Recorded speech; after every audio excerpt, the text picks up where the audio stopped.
আজি বনাবলৈ লৈছোঁ মই ভেজ পোলাও আৰু মই ভেজ পোলাও বনাওঁতে যিখিনি বস্তু ব্যৱহাৰ কৰিম সচৰাচৰ সকলোৰে ঘৰত থাকে। বলকচোন তেন্তে ভিডিঅ'টোৰ মাজলৈ।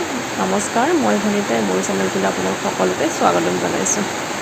আৰু ভেজ পোলাও বনাবলৈ মই কুকাৰ এটাত প্ৰথমতে তেল দিছোঁ, দি তাতে গোটা জিৰা, ইলাচি এনেকৈ তেজপাত দি অকণমান সময় ভাজি লৈছোঁ 1 মিনিট। তাৰপিছত ডাঙৰ চাইজৰ পিঁয়াজ 2টা কাটি লৈছিলোঁ সৰু সৰুকৈ, তাকে এইখিনি মই ভাজি ল'ম। ভাজি হৈ যোৱাত ইয়াতে মই এতিয়া অকণমান সময় ভাজি ল'ম ব্ৰাউন কালাৰ হোৱালৈকে। তাৰপিছত বিলাহী লৈছোঁ 2টা সৰু সৰুকৈ কাটি, এইখিনিও মই ইয়াতে দি দিলোঁ।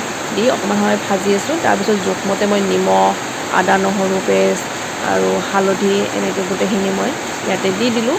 দি আকৌ লৰাই থাকিম আৰু কাশ্মীৰী মিৰ্চ অকণমান দিছোঁ কালাৰটো যাতে ভাল হয়। জিৰা গুড়ি আৰু কাটি থোৱা আলু 2টা দিছোঁ এনেকৈ। তাৰপিছত গ্ৰীণ মটৰ তিয়াই থৈছিলোঁ এবাটি ৰাতিয়ে, সেইখিনিও দিছোঁ। দি লৰাই আছোঁ আৰু গৰম মছলা 1 চামুচ মই এইখিনিতে দি দিলোঁ। দি আৰু ধুই থোৱা চাউলখিনি এবাটি লৈছোঁ, লৈ এইখিনি মই বহাই দিলোঁ আৰু ঘি 1 চামুচো দি দিছোঁ যাতে সোৱাদটো অলপ বেছি হয়। তাৰপিছত ধনিয়া আৰু নেমু অকণমান চেপি দিছোঁ, দি আৰু পানী দিছোঁ মই জোখমতে মানে 1 বাটি চাউল দিছোঁ যিহেতু মই পানী সেইকাৰণে 2 বাটি দিছোঁ।